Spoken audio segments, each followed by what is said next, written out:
So you'll see that it's a sort of pointing stone, or a double stone that's got a space for viewing or gap. So is there, so is there, and so is there, with this one in the middle.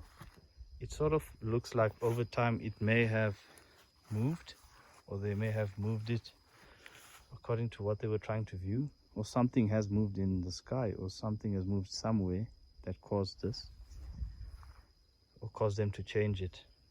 But if you look, you'll see that this hole can connect to that little point at the top there, which goes through that hole.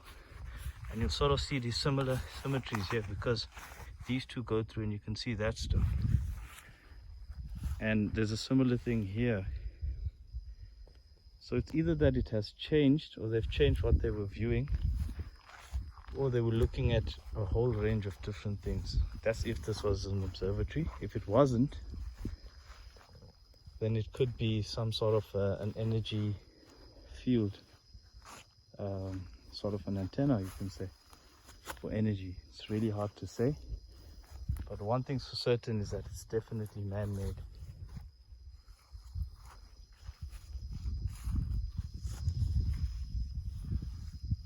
You don't really see much carving marks, and there's a lot of layers of lichen or whatever it may be all over it. So it's really difficult to say how they've shaped the stones, but you'll see these curious marks here, or indentations. You'll see them in all the stones, which may suggest the way that they have did this. But you'll also see that a lot of them are sort of like obelisk shaped, and they may have just fallen down. Like for example here, see the smaller ones are still up.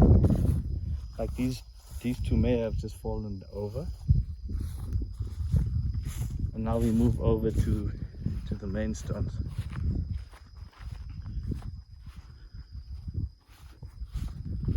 So what's really striking about this is the size. So I mean, this is the highest that I can reach, and I'm 1.7. You'll still see that it goes higher. These definitely weigh several tons. I'm not too sure exactly, but curiously, you'll see that they both have this shift in them. So there's a shift, as well as many stones have fallen over, like you'll see on that side. So it's really interesting. Was it perhaps at one stage level, and now the ground has now shifted? It's really hard to say. But one thing's for certain is this is definitely a stone circle, because if I stand in the middle, you'll see all the other stones on the periphery. Something interesting on this side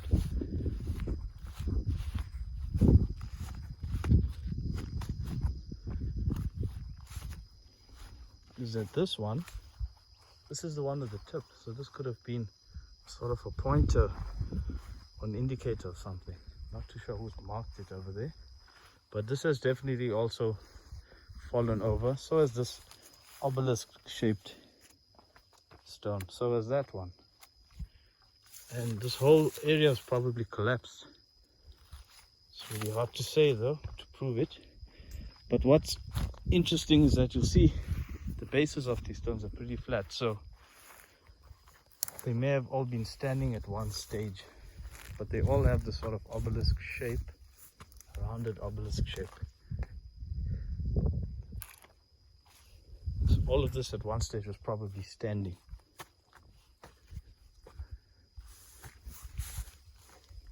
This one really caught my eye, was actually these two. They really are massive, and something tells me they were also standing here at one stage. They've got a curious shape at the end.